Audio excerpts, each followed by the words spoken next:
சர்தை சபையின் தூதனுக்கோ நீ எழுத வேண்டியது. யாருன்னா சர்தை சபையின் தூதனுக்கு. சபைன்னு ஒன்று இருக்குது. அந்த சபைக்கு தூதை கொண்டு போகக்கூடிய ஒரு நபர், அதான் தூதன். இந்த தூதனுக்கு செய்தியை கொடுக்கறது யாருன்னா இப்போ யோவான் எழுதி கொடுக்குறார். யோவானுக்கு யார் சொல்றாங்கன்னா இயேசு கிறிஸ்துவால் அனுப்பப்பட்ட இன்னொரு தூதன். இயேசு கிறிஸ்து தம்முடைய தூதரை அனுப்பி தம்முடைய ஊழியக்காரனாகிய யோவானுக்கு குறிப்பாய் காட்டின அறிவிப்பு. இது எல்லாமே ஆரம்பம் யாருன்னா, இது எடுத்து கொடுத்துக்கிறது யாருன்னா பராபரன் தான் இதை அறிவிக்கணும். இவங்க உங்களுக்கு இந்த சபைக்கு இவ்வளோ சொல்லணும், என் ஊழியக்காரருக்கு இவ்வளோ சொல்லணும். சபைது கூட பிரச்சனை இல்லை. இந்த தூதனுக்கு தான் இப்போ என்ன, அவர் தூதனுக்கு தான் பேசுகிறாங்க. என்ன எழுதுறாங்கன்னா, சர்தை சபையின் தூதனுக்கோ நீ எழுத வேண்டியது. தூதனுக்கு தான் எழுதுறாங்க. பராபரனுடைய 7 ஆவிகளையும் 7 நட்சத்திரங்களையும் உடையவர் சொல்லுகிறதாவது. இந்த செய்தியை சொல்றது யாருன்னா, பராபரனுடைய 7 ஆவியை இவர் கண்ட்ரோல் இருக்குது, 7 நட்சத்திரமும் இவர் கையில் இருக்குது. இந்த 2 7 7 14 உடையவர் தான் இப்போ இந்த தூதனுக்கு சொல்றார்.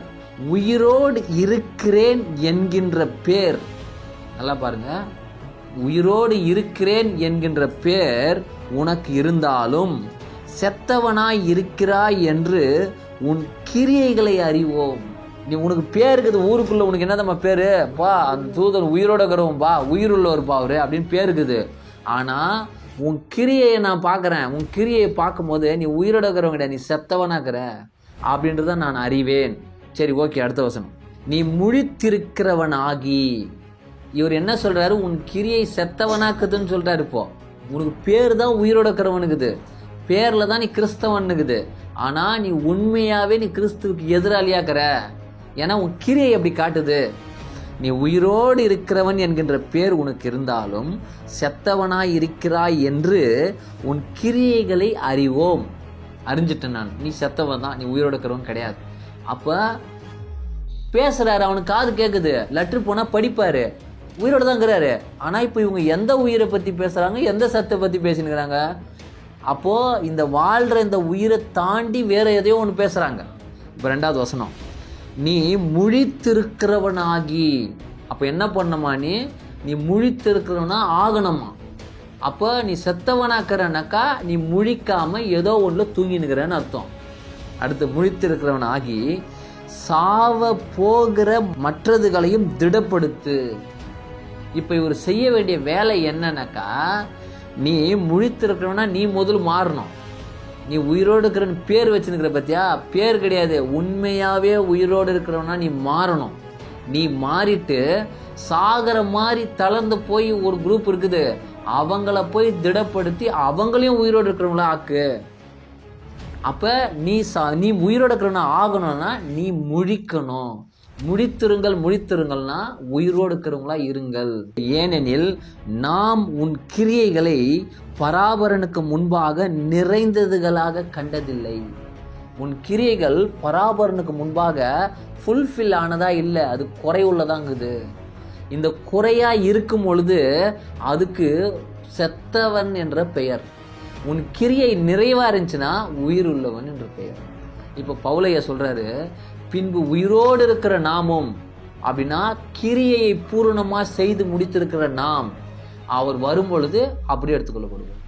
அப்போ பராபரன் உங்களுக்கு ஏதோ ஒன்று, உங்களுக்கு ஒரு அழைப்பு தெரிஞ்சிச்சு, உங்களுக்கு குறித்து ஒரு திட்டம் புரிஞ்சிச்சு, உங்களுக்கு குறித்து ஒரு சித்தம் உங்களுக்கு தெரிஞ்சிச்சு, அந்த அறிவு வந்துடுச்சு. எல்லாமே வந்த உடனே அதை இப்படி நீ செய்யணும்னு அந்த வகுப்பு முறைகள்லாம் சொல்லி ஆகி அதை நம்ம சரியான விதத்தில் அவருக்கு ஏற்றதை அவர் பார்வையில் அது பூரணப்படும்படி செய்து முடிக்கலைன்னா நம்ம அந்த இடத்துல அந்த குறைவுள்ளவர்களாக்குறோம்.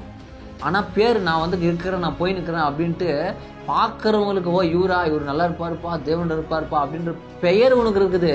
ஆனால் ஏன் கர்த்தருடைய பார்வையில் நீ செத்தவனா தாங்கிற, மனுஷருடைய பார்வையில் நீ நல்லவனா தெரியும். அவர் எதை பார்க்குறாருன்னா நம்முடைய கிரியையை பார்க்குறாராம். அவர் நம்ம பார்த்தா பரவாயில்ல, எல்லாருடைய கிரியையும் பராபரனுக்கு முன்னாடி போய் நிற்குதான். அவர் அதான் சொல்றாரு, உன் கிரியைகள் பராபரனுக்கு முன்பாக நிறைந்ததுகளா இல்லை, நிறைவு உள்ளதுகளா இல்லை. அப்போ நம்ம என்ன கிரியை செய்கிறோம், கிரியைனா நம்முடைய வாழ்க்கை முறையில் நம்ம நடந்து கொள்கிற, நம்ம பிரயாசப்பட்டு ஏதோ ஒன்று ஆற்ற அந்த விதம் கிரியை, அது உலக பிரகாரமான கிரியையா இல்லை தேவனுக்கு ஏற்ற கிரியைகளான்றது 2வது. ஆனால் கிரியைனா நம்ம செயல்பாட்டில் நடப்பிக்கிற ஒவ்வொரு காரியங்கள், அந்த காரியங்கள் கவனிக்கப்படுதான். அப்போ உயிர் உள்ளவர்கள், உயிரோட இருக்கிறவங்க எடுத்துக்கொள்ளப்படுவாங்க அப்படின்னா தன்னை குறித்து அறிந்திருக்கணும், பராபுடைய திட்டத்தை தான் செய்ய வேண்டிய ஆற்றல் தெரிந்திருக்கணும், தான் உயிருள்ளவனா தான் கிரியை செய்து மற்றவர்களையும் கிரியை செய்கிறவர்களா மாற்றணும். அவன் தான் உயிர் உள்ளவன். அப்போ அதான் பவுலையா சொல்றாரு, தான் கிரியை செய்கிறாரு, தெசலோனிக்க பட்டணத்தாரையும் கிரியை செய்ய வச்சுட்டாரு. இப்போ சொல்றாரு உயிரோடு இருக்கிற நாம் 2 பேருமே உயிராயிட்டோம், நம்ம போவோம். இந்த வசனத்தை பிடித்து கொண்டு சபை எடுத்துக்கொள்ளப்படும். எப்படி எடுத்துக்கொள்ளப்படும்? அப்போ அது எங்கே சொன்னது, யாருக்கு சொன்னது? அந்த ஒரு முழுமை என்ன, அந்த வார்த்தைக்குள்ளே அடங்கிக்கிற பொருள், அதை விளங்கிக்கலாமே நம்ம போயிடும்னா எப்படி சபை போவோம்? ஒரு நாள் ஏமாந்து தானே போயிடுவோம். அப்புறம் அப்போ இதை தான் பகுத்து பிரித்து வர்றவங்களுக்கு, ஒருத்தர்னாகட்டும் 10 பேர்னாகட்டும் 100 பேர் 1000 பேர்னா, அதை வகுத்து இந்த சாரத்தை அவங்களுக்குள்ள ஏற்று அதை விசுவாசத்தை அவங்க அதில் உறுதியாக இருந்தால் தானே ஒருவேளை அந்த நம்முடைய நாட்களில் கர்த்தருடைய நாள் எடுத்துக்கொள்ளப்பட முடியும். இல்லைனாலும் நீ கிறிஸ்துவுக்குள்ள இருந்து மரித்திருப்ப.